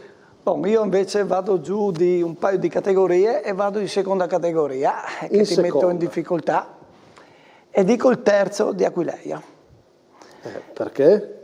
Ti spiego subito. 3 partite fatte, 11 gol, 0 subiti, una squadra di tradizione, grande tradizione, si è ritrovata in una categoria al di sotto delle loro aspettative e che piano piano si sta ricostruendo. C'è un mister importante che io avevo, Baulini, un bravo mister secondo me, caratterialmente molto forte, gestione della squadra sempre positivo, sempre bene, e quindi io voto questa settimana il terzo. Adesso tu ultimamente mi metti in difficoltà. Adesso buona fortuna. Ti do contro anch'io. Però io resto invece nel tuo di girone. Vai. Non vado lontano, io dico la Buiese. perché prima in classifica, non ha ancora mai perso, una squadra che insomma con un allenatore nuovo che sta prendendo, tra l'altro si sta formando adesso come allenatore, ha la sua prima esperienza, è davanti al Pordenone, ha fatto una vittoria in un derby col Tricesimo che veniva da un buon momento, facendo 4 gol. L'altro anno era stato un grande problema la Buiese il gol, quest'anno insomma per me la Buiese ha preso Del Riccio che ha fatto doppietta. No, per me la squadra della settimana è la Buiese. Però Serigliano ha fatto il gol dal cielo, cioè, hai visto? Quindi chi riprende col drone sarà votato. Ma senti, allora Simone, cosa faccio? La prima vittoria di una squadra in assoluto in promozione, o i numeri di Gerli o la crescita della Buiese, cosa faresti tu? Allora, Dennis ha detto prima che il presidente paga e decide, qua chi comanda? Comando io, però quando mi danno delle segnalazioni valide io devo prenderle in considerazione. Io ti avrei detto anche un'altra squadra, ma è fuori concorso. Ti avrei detto la Folgore del campionato carnico, perché per la prima volta in 60 anni ha vinto il campionato, lo scudetto come chiamano loro, una menzione almeno concedimela. La facciamo molto volentieri. Jimbo, tu mi dai delle belle chicche. 11 gol fatti e 0 subiti. Allora, lo so che siamo una categoria. Siamo in seconda, no, però è sempre una categoria importante, vincere è sempre difficile e loro sono partiti per fare bene. Dopo non vorrei adesso che mi manderanno qualche colpetto quando dico così, però sai com'è, no? Io dico sempre chi ben parte. So che mi metti in difficoltà. Ti boccio anche questa volta. Grazie, sei un amico. Io ti voglio bene per quello. Però mi metti sempre in grande difficoltà. Allora, però mi boccio anche me e direi abbiamo vinto a Fornasiere. Complimenti a Serigliano, complimenti al Terzo per questi numeri. Premiamo la crescita della Buiese che si è messa lì con questa vittoria bella 4-2 col Tricesimo. Te la passo. Grazie. Sei un amico. Però ho fatto fatica, io vorrei dare la soddisfazione a Jimbo che mi sta dando delle segnalazioni veramente che meritano. Perdonami. Spazio un po', dai, spazio un po', dai. No, ma allora c'è un tuo amico che ha detto che non nominiamo abbastanza squadre. Guarda stasera quante ne nomineremo e quindi Jimbo mi aiuta anche per far conoscere cose che stanno succedendo e hai fatto bene a nominare il Terzo. Dopo la miglior squadra, miglior allenatore.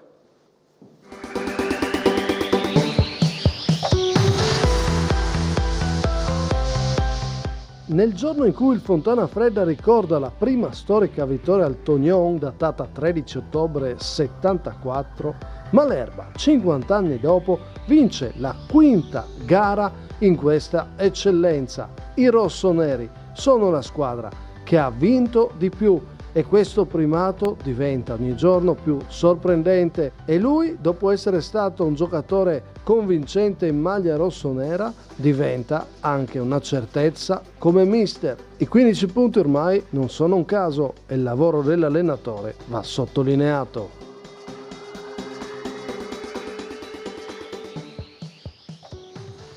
Ci sono anche gli stadi da professionisti, Fontana Fredda è uno di questi dove nel sintetico si allenava oggi, abbiamo ripreso qualche immagine e ringrazio Matteo Pavanello, proprio Chions di Lenisa Metrano. Cosa mi dite qua? Difficile darti torto.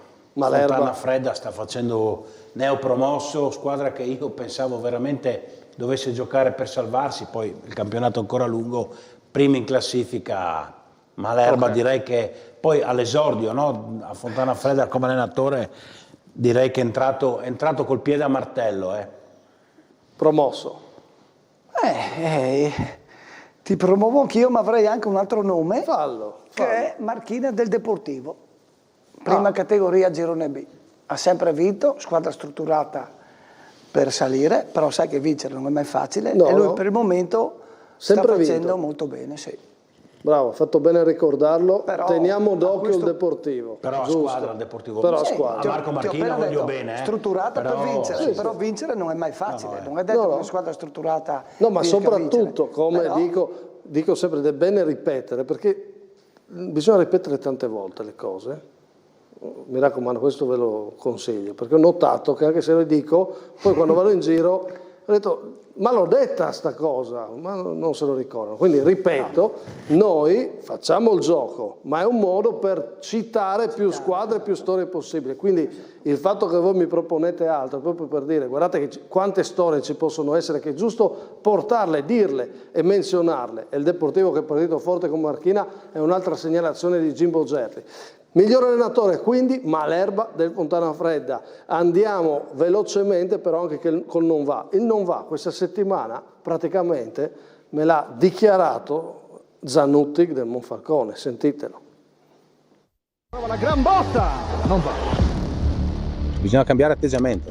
Questa è la prima cosa che mi preme, perché è un atteggiamento che non mi è piaciuto per nulla. Ma noi non è, cioè Monfalcone è una neopromossa che ha l'obiettivo di fare un campionato, di lasciare delle squadre dietro il più possibile, di fare un buon campionato. Qua io ho sentito anti-Tamai all'inizio, situazioni, robe fuori da ogni logica. Giochiamo con 8, 9, 7 ragazzi che hanno fatto la promozione l'anno scorso, che devono capire cosa significa ancora fare il campionato superiore come questo, e bisogna essere un po' più determinati, un po' più cattivi, solo questo dico. Il resto ci sta, si sbaglia un passaggio, si sbaglia uno stop.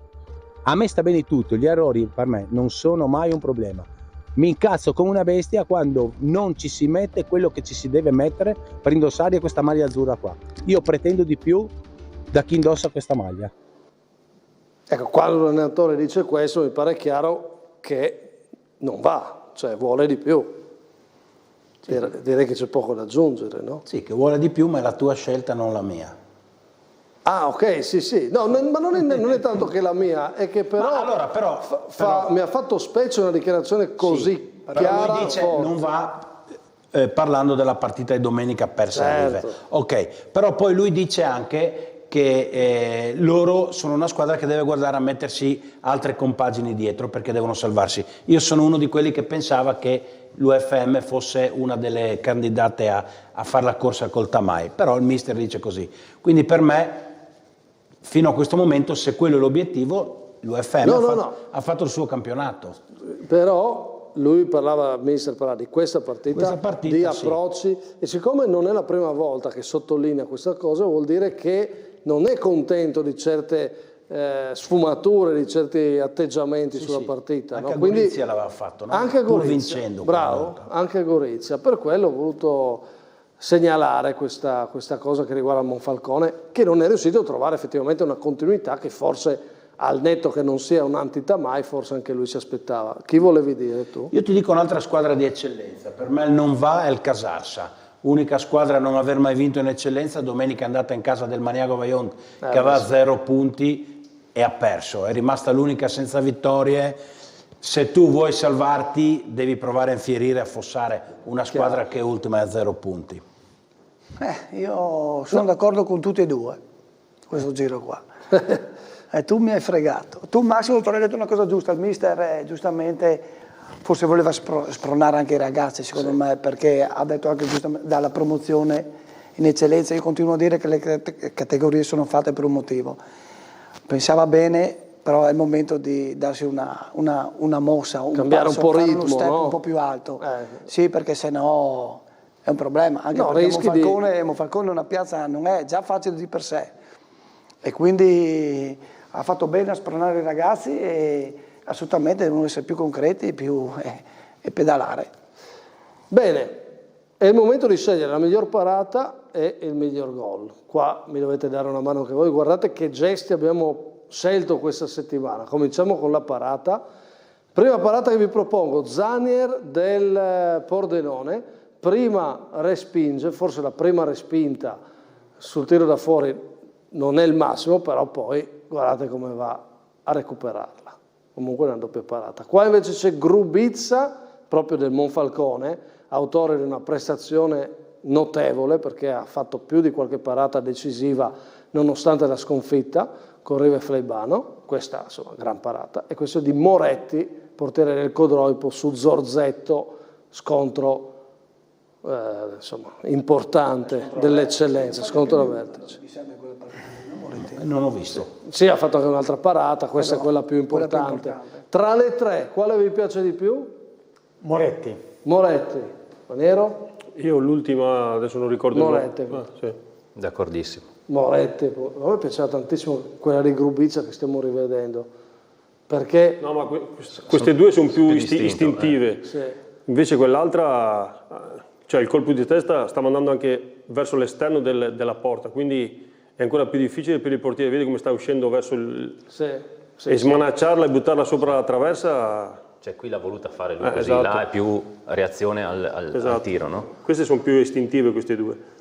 Grubica secondo me è bravo perché sta andando giù col braccio sinistro e poi, però sono d'accordo anch'io, Moretti fa un volo plastico bello, è una gran parata. Moretti anch'io dico. Ne aveva fatta anche un'altra molto bella Grubica che poteva forse giocarsela di più su questa lettura. Sì, sono belle anche queste come parate, però più istintive dell'ultimo. Ok, passa Moretti mi pare di capire. Sì, no, Moretti. Qua sui gol dovete aiutarmi perché ne ho messi addirittura 4.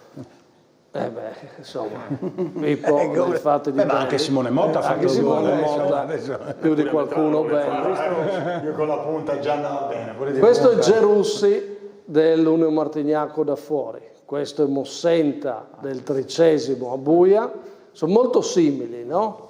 Abbiamo visto il primo, Botta di sinistro, questo è un altro esterno, Madi che scambia bene con Campana di tacco, arriva e va a calciare all'incrocio, tutte conclusioni all'incrocio, tutto su quel palo lì.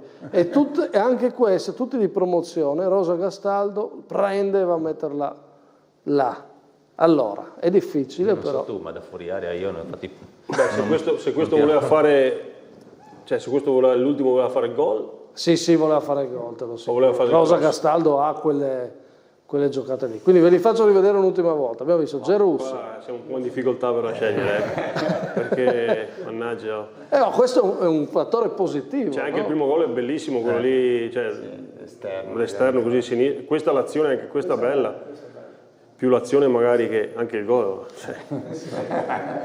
Lascia a voi la scelta. Io voto, posso iniziare io così? Vai. Io voto il primo perché diciamo che fa solo quel tiro, cioè tira e basta, non si aggiusta la palla come invece gli altri credo facciano almeno 1 o 2 tocchi prima, se possiamo dare, ma sono abbastanza simili. Questo arriva e tira, non la tocca. Poi con l'esterno così che la palla... Poi da lontano. Da lontano. È lontano, sì. Sì, qua negli altri tutti fanno un controllo e poi tirano, quindi coefficiente di difficoltà, diciamo così, il primo, anche qua vedi, la controlla, poi calcia, un po' meno difficoltoso, diciamo così. Il primo invece puoi fare anche la figuraccia nel primo, Sì, puoi tirare da un'altra parte, esatto. Ecco, diciamo così. Cosa facciamo? Però sono tutti e 4 belli, dai. Io voto anch'io quello del Martignacco, ricordami il nome? Gerussi del Martignacco.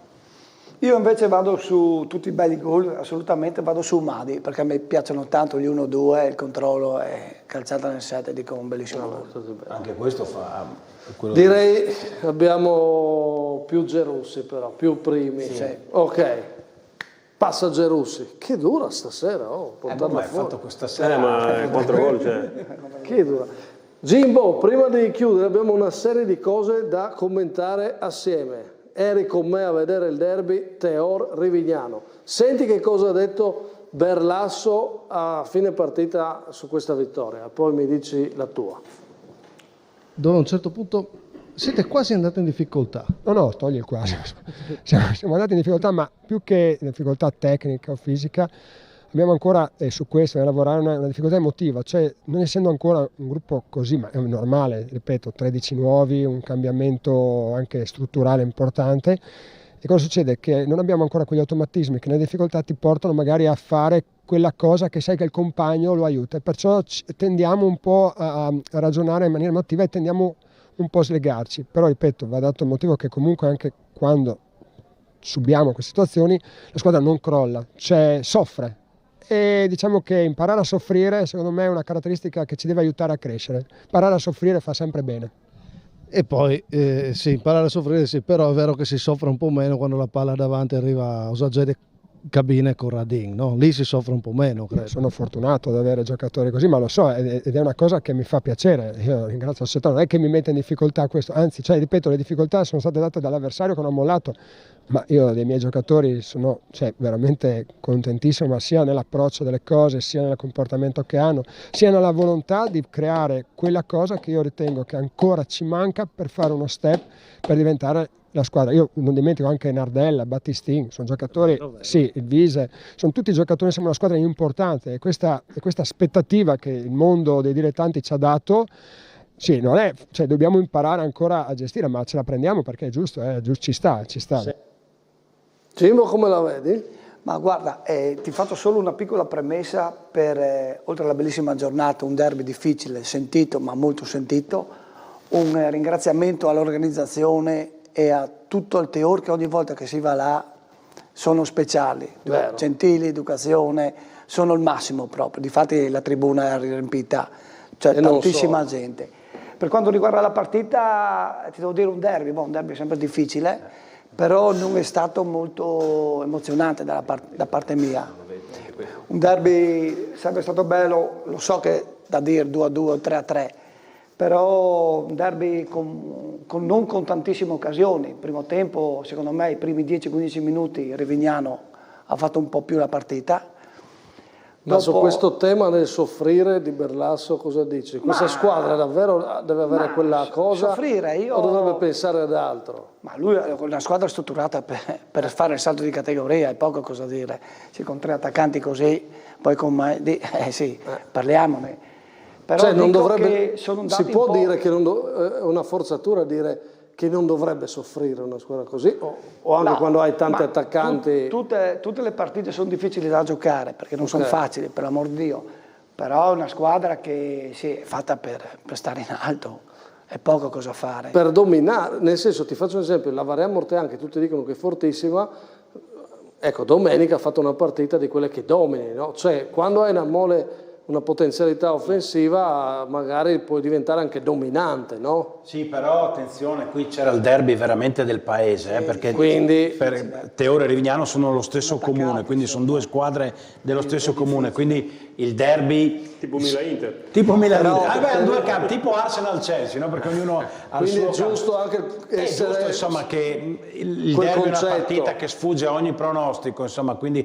Però, scusa... Però sono 2 squadre con 2 obiettivi diversi. Sì, certo. Rivignano ha fatto tantissimi cambiamenti. Comunque abbiamo visto anche qui 2 gol che sono stati sfortunati, che ne hanno fatti 4 migliori, ma se no anche Cabine fa un gol. Cabine fa un gol bellissimo, non l'ho messo in concorso perché, dai, Cabine... No, anche quello con la maglia verde, c'era una piccola deviazione. Di Burano, però bello, dalla tribuna quando è partito il tiro abbiamo detto tutti i gol. È vero, grande coordinazione. E a proposito di professionisti, Cabine lo ha fatto e ogni categoria l'affronta con la stessa mentalità. Prova nel sia Simone, 3 partite, 3 gol col Teur. Un altro attaccante che si è messo in luce si chiama Filippo, al centro sedia, l'abbiamo sentito stasera in allenamento dopo la tripletta. Jacopo Puntin. Luca Filippo, attaccante del centrosedia, 6 gol nelle prime 3 partite, 3 nell'ultima partita con il Domio. Cosa vuol dire per te questa tripletta? Quanto significa per te? A 35 anni comunque tornare a fare gol dopo un infortunio al crociato, molto contento, e anche per la squadra, per il gruppo, per il mister, per la società. Comunque il Domio era davanti con a punteggio pieno, 3-0 comunque in casa, bene. Una stagione comunque partita bene perché siete lì, c'è una sorpresa, la Fortezza che affronterete domenica. Ti chiedo sia un commento sulla partita di domenica sia sul campionato del centrosedia.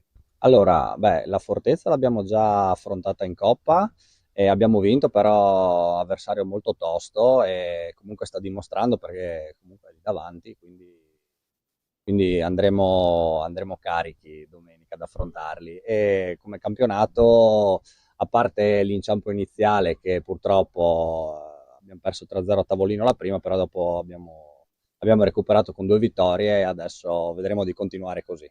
Allora ti chiedo, quanto è stato duro tornare dopo l'infortunio? È stato difficile? Chi ti ha aiutato? Sicuramente l'infortunio al crociato è tosto. Io ne avevo già fatto l'altro 8 anni fa ed ero già un po' preparato. ci ho messo un annetto per tornare, lavorato sodo, però dai, adesso sono tornato bene, dai, per adesso. Dimmi qualcosa su di lui, visto che c'eri domenica. Guarda, ti posso dire, guarda, 2-3 minuti te li rubo su Luca, perché non lo conoscevo, l'ho conosciuto e ho avuto la fortuna che è arrivato a Manzano. Nella mia fortuna sono stato sfortunato perché si è rotto proprio il crociato lì, sì. al secondo allenamento, quindi non l'ho allenato, però è un giocatore, sì, no, lui non ha presentazione perché è bravissimo, sempre fatto gol, un leader in campo, fuori, di mentalità, e quindi sono contento che è andato a San Giovanni, nel suo paese dove abita lui, per dare una mano. Comunque c'è una scommessa in palio, te lo dico, lo chiamavo l'uomo dei 20 gol per me Manzano, sono contento, che spero che li faccia col San Giovanni. E con Centroseria, che quindi con un Filippo così può pensare ad un campionato ai vertici, e domenica c'è la Fortezza, Centroseria scontro diretto, la Fortezza a 7 punti, l'Aquileia poteva essere a 7 punti, guardate questi gol, ma si è fatta rimontare dal Breg, quindi là davanti è rimasta da sola la Fortezza, e adesso Centroseria, che tra l'altro ha perso una partita a tavolino, si giocherà il primato domenica. I gol di Predan e Rigonat poi rimontati da Pertosi e Cermeli per il 2-2 del Breg, che si dimostra una squadra sempre difficile da incontrare. Abbiamo chiuso il nostro focus nelle varie categorie dei dilettanti, ma domani alle 19:30 parleremo di terza categoria di Gradese, con le interviste di Gabriele Magrini. Ma prima di lasciarci il terzo tempo, vi lasciamo con la nostra clip del terzo tempo in Friuli Venezia Giulia. Vediamo cosa ha raccolto Gabri. Allora io volevo chiederle qual è la peculiarità del chiosco di Grado. È che il nostro Sant'Onego è digestivo, caffè corretto, insomma, come extra. No, si può bere anche liscio, no? Ma certo, assolutamente. Allora, se devo essere sincero, io sono arrivato per il terzo tempo, non sono riuscito a vedere tutta la partita, quindi... No, tutta? Niente? Niente, sostanzialmente non ho visto niente. Diciamo che il terzo tempo qui si sente molto bene. Perché so che a Grado si sta bene, anzi benissimo, e il terzo tempo è ancora meglio. Come terzo tempo, no? È meglio. No? Voi come siete a terzo tempo? Beh, anche noi lì a Carlino non è male il dopo partita. L'ho fatto un po'. Beh, a Chions sono bravi anche nel... Ma è un prima, qualcosa non di le scene, no? un po' dappertutto così? Sì, o... sì, sì? Ah, perché dalle nostre parti non... no. Se ti serve una guida per questa cosa c'è Magrini. Domani 19:30 parliamo di Gradese, e domenica il derby, sabato il derby Brina Lignano Cernis Muzzane, lo rivivremo anche domenica noi in studio, con in studio i due presidenti, Zeno Roma e Vincenzo Zanutta. E a proposito abbiamo parlato di professionisti e dilettanti, ci sono tante storie nei dilettanti di giocatori che erano pensati forse per il professionismo, sicuramente per come giocava. Uno di questi è stato il Principe Crestan, e la storia dei dilettanti che vi raccontiamo stasera con le nostre interviste sul finale di puntata. Grazie per questa bellissima puntata a Simone Motta, Pippo Manero, Raffaele Metrano e i miei bomber Simone Fornasiere e Gimbo Gerli, e adesso vi lascio con Marco Crestan, il Principe. Ciao! Che giocatore è stato Crestan? Uno di quei giocatori che non ci sono più, forse neanche nel calcio professionistico, perché si fa tanto parlare dell'estinzione del numero 10, lui è stato un numero 10 assoluto. Ci ho giocato contro quando lui era sul finire della carriera, io ero un giovane calciatore che lo guardava quasi ammirato, perché colpi fenomenali, giocava in un tridente siderale con Ventruscolo e Tracanelli, in un Sarone che vinse all'epoca la promozione per poi fare lo stesso in eccellenza e approdare in Serie D. Diciamo che per me è stato il Roberto Baggio del nostro calcio. 24 dicembre 68 nasce un giocatore che farà il suo percorso da giovane nella Sacilese, vincendo tutti i campionati giovanili, vincendo un titolo nazionale, tanto che lo nota la Juventus, fa un provino, e di quel provino dovremo parlarne. Poi la sua storia calcistica toccherà i punti più alti a livello dilettantistico col Sarone, diventerà casa sua, 13 anni con 2 momenti diversi. Lo hanno chiamato il principe nel calcio dilettanti. Marco Crestan, benvenuto. Buonasera Massimo, buonasera. Prima curiosità che ho è il principe, a parte che per come mi hanno raccontato Crestan giocatore, io me lo posso solo immaginare perché non ti ho visto, è perfetto per le caratteristiche, significa, come ha detto Sacher, magia o classe, insomma. Ma come nasce questo nome? Ma adesso non ricordo bene, mi sembra che erano i primi anni 90, mi ricordo che era venuto, penso Giovanni Mussoleto, l'allenatore che l'anno scorso era il Maniago Vaillant, e vedendo la partita, in una delle delizie che ero abituato a fare in campo, a un certo punto mi chiamò principe, un po' forse più che altro per le movenze che avevo, sai, ero abituato a giocare a testa alta e correre in punta dei piedi.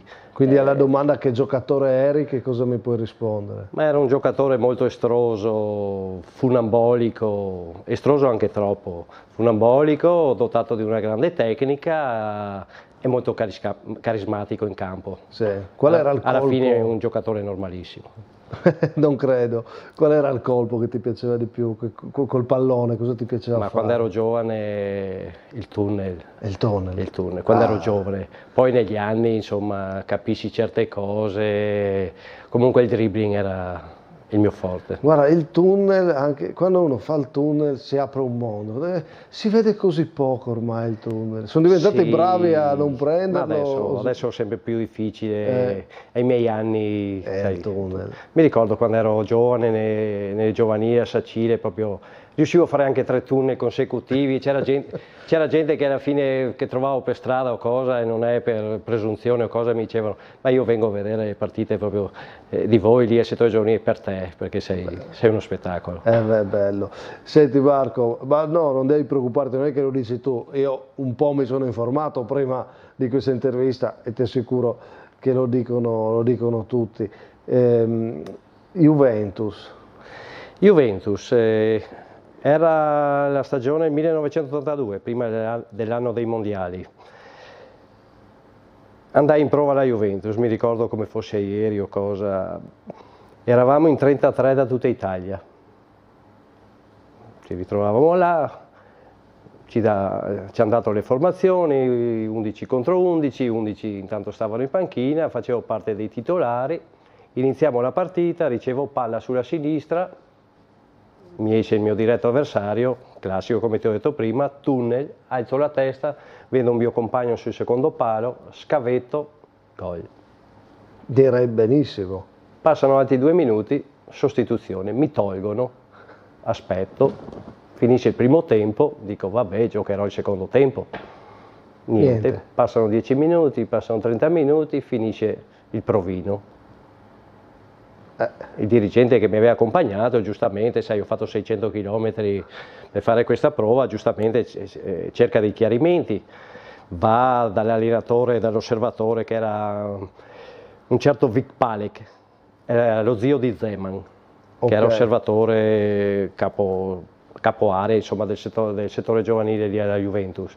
Gli ha chiesto, insomma, questo ragazzo qua, friulano, che ha giocato solo 5 minuti e poi non è più entrato, e c'è qualche motivo. La risposta è stata: abbiamo già visto tutto, non ci serviva altro. Dopo un mese ricevetti una telefonata, ero stato scelto tra i 33, l'unico io.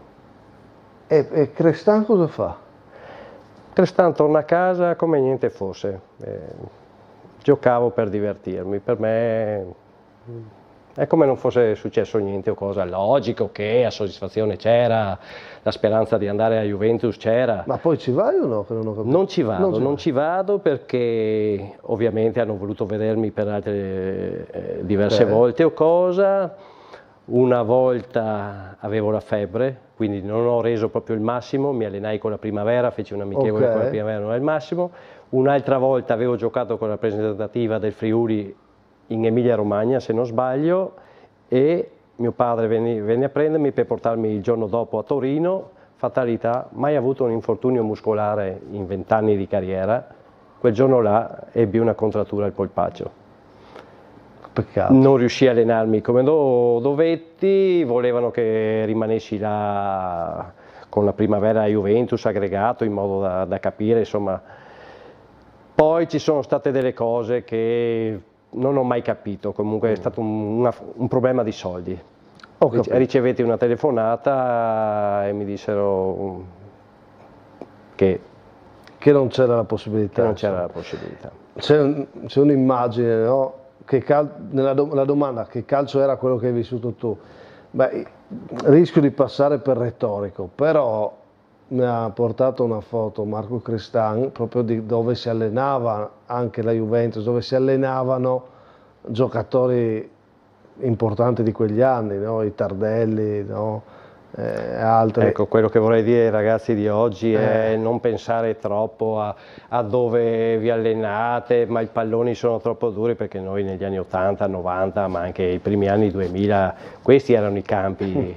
Veramente. E l'importante era divertirci, non cambiava niente o cosa, e si giocava a calcio lo stesso. Assolutamente. Mi dici che giocatori hai apprezzato tu nei dilettanti? Ma ne ho apprezzati tantissimi, sia che giocassero insieme a me e anche da avversari, ne ho visti tantissimi di bravi o cosa. Se proprio devo dire uno che ho apprezzato più di tutti, è stato il mio compagno di reparto negli anni 2000 a Sarone, Massimo Tracanelli. Che coppia! Secondo me un professore, calciava bene con tutti e due i piedi, aveva uno stacco di testa, un'elevazione impressionante, e anche quando colpiva la palla di testa tirava di quelle frustate impressionanti, sapeva sempre muoversi bene, aveva sempre i movimenti perfetti, ti faceva le spondine che non sapevi neanche tu, ti tornavano sempre sul piedi, e soprattutto era una bravissima persona, una gran persona, quindi penso che spetti a lui la palma del migliore che ho giocato. Hai vinto diversi campionati, ovviamente Sarone, tra l'altro è stato nostro ospite Paolo Saccher, è stata una storia incredibile, i primi 6 anni, 2 campionati vinti, una Coppa Regione per voi. È la tua squadra? È la mia squadra, sì. Sarone, come ti dico, è stata la mia seconda casa, sia calcisticamente ma anche fuori, proprio avevo gli amici a Sarone, ho fatto anni indimenticabili. Ci torni dopo, altri 7 anni, no? Sì, ho avuto una piccola parentesi dove sono andato a Pasiano, che ho avuto la fortuna di salire di categoria, e siamo andati in promozione, prima volta nella storia per la società, e quindi un'altra soddisfazione anche là. Tra l'altro stiamo parlando di Sarone in questa stagione in cui è tornato proprio il Sarone tuo, no? E giocherà nel campo dove giocavate voi. Quest'anno proprio è tornato il Sarone a livello dilettantistico. Sì, sicuramente, infatti ho visto sì che quest'anno è tornato il Sarone a livello di Ti farà piacere, no? Magari. Sì, sicuramente mi fa piacere o cosa, e anzi colgo l'occasione per fargli un bocca al lupo all'ex mio presidente Mella, Sandro, che è una bravissima persona. Proprio lui è ancora in prima linea. C'era stata quella fusione, quel passaggio Sarone-Caneva, ti devo chiedere quell'aneddoto, perché Sarone e Caneva, quando sono messi insieme, cosa ha pensato uno che ha giocato una vita al Sarone come te? Sì, è una cosa che ha fatto un po' rabbrividire la gente, perché la gente di Sarone e viceversa, c'era un astio incredibile negli anni che giocavo io, i primi anni. Sì. Addirittura avevo giocatori di Sarone che giocavano con me, che se dovevano andare a Caneva proprio rifiutavano proprio di fare quella strada là, perché non volevano neanche sentire proprio il nome Caneva. Rivalità totale proprio, quella rivalità di un calcio che era vissuto così, insomma, non c'è niente di male, adesso ne parliamo con il sorriso. Una partita indimenticabile? Ma non ho avuto una partita in particolare indimenticabile, penso che in tutte le società dove abbia giocato e dove ho la fortuna di aver fatto il salto di categoria, che sia stato ai playoff o vincendo il campionato, l'ultima partita, quella che ha sancito il salto di categoria, o come ti ripeto il campionato, sia stata indimenticabile. Quindi ho vinto 9 campionati, 9 partite indimenticabili. 9 campionati, non è poco. Senti, una persona indimenticabile? Ma è fin troppo facile dirlo, Ermano Diana, L'ho conosciuto a una partita di calcio di un finale di stagione o cosa, è stato il classico amore a prima vista. E l'anno dopo infatti ho lasciato la squadra per andare a giocare a Sarone, grazie a lui, e da quel giorno siamo diventati amici inseparabili sia in campo che fuori. Non c'è stata una serata che non abbiamo fatto assieme, non c'è stato un weekend che non abbiamo passato assieme, abbiamo sempre fatto per tantissimi anni le ferie assieme e non lo dico io, abbiamo fatto la storia fuori dal campo, lascio a te l'immaginazione. Però un aneddoto me lo devi raccontare. Con Ermanno? O in generale, no? Del tuo calcio, una cosa da raccontare. Ma aneddoti, avendo giocato 25 anni in prima squadra, ce ne sono stati tanti o cosa, adesso non mi vengono in mente. Però mi hai detto prima dell'intervista, che mi avresti detto una cosa che non hai mai detto. No, quella te la dico dopo se vuoi. Ah, ok. Ma un aneddoto ricorrente, se vuoi, può essere questo. Mi ricordo che ogni volta che andavo a giocare sui campi avversari ero sempre un po' temuto e anche non visto bene, un po' per il mio modo di fare, di giocare o cosa. E quindi ogni domenica mi sentivo sempre dalla tribuna urlare: sta attento, gli diceva soprattutto al difensore che mi marcava, sta attento, e te lo dico in dialetto, fa sempre quella. In poche parole era la finta, che era un mio marchio di fabbrica, era finta di andare sul destro per rientrare sul sinistro. È che mi riusciva così bene che non riuscivano quasi mai a fermarmi. Anche se facevi sempre quello. Quindi me la sono portata, ho vissuto di rendita con quella finta. E quindi per chiudere un aneddoto, una cosa che non hai mai raccontato? Ma è una cosa che i miei amici più stretti forse la sanno già, però non l'ho mai raccontata, anche se forse dietro le spalle tutti lo sanno. Non ho mai fatto una vita da calciatore. No? No. Avevo il terrore di notte che potesse cedere la casa, che potesse esplodere, quindi non c'è stato un venerdì o un sabato notte che io non andassi a casa prima delle 4 di mattina. Okay. Questo forse è stato il mio grande problema, però, ma non nessun rimpianto. Però, ok, perfetto. È quasi una perfetta chiusura, ma per dire anche che il mister ti facevano giocare comunque, no? Il mister mi diceva: Marco, cosa vuoi che ti dica? Non devo dirti niente, mi raccomando, quando vai in campo stai tranquillo, non farti ammonire.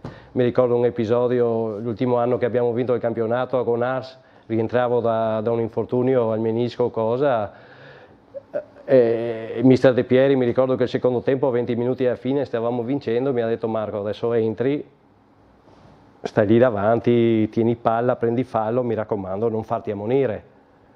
Prima palla, una gomitata sul naso al difensore, ero da espulsione, per fortuna l'arbitro mi ha solo ammonito. Rientriamo negli spogliatoi e subito mi riprende o cosa, ma ti ho detto di non farti ammonire. Ovviamente io, ironico come sempre, dicevo: ah, mi hai detto di non farti ammonire, avevo capito fatti ammonire. Ah, okay. Risata generale, si è chiuso il caso. Insomma, diciamo che un peccato non averti visto giocare, insomma, per me. Però forse è meglio così, vuol dire che sei giovane. Insomma, non tanto. Però insomma, ho raccontato tante storie, tanti giocatori, ho sempre sentito parlare di Marco Crestán, il principe. Mi ha fatto piacere però intervistarti. Grazie. Grazie a te. Buonasera.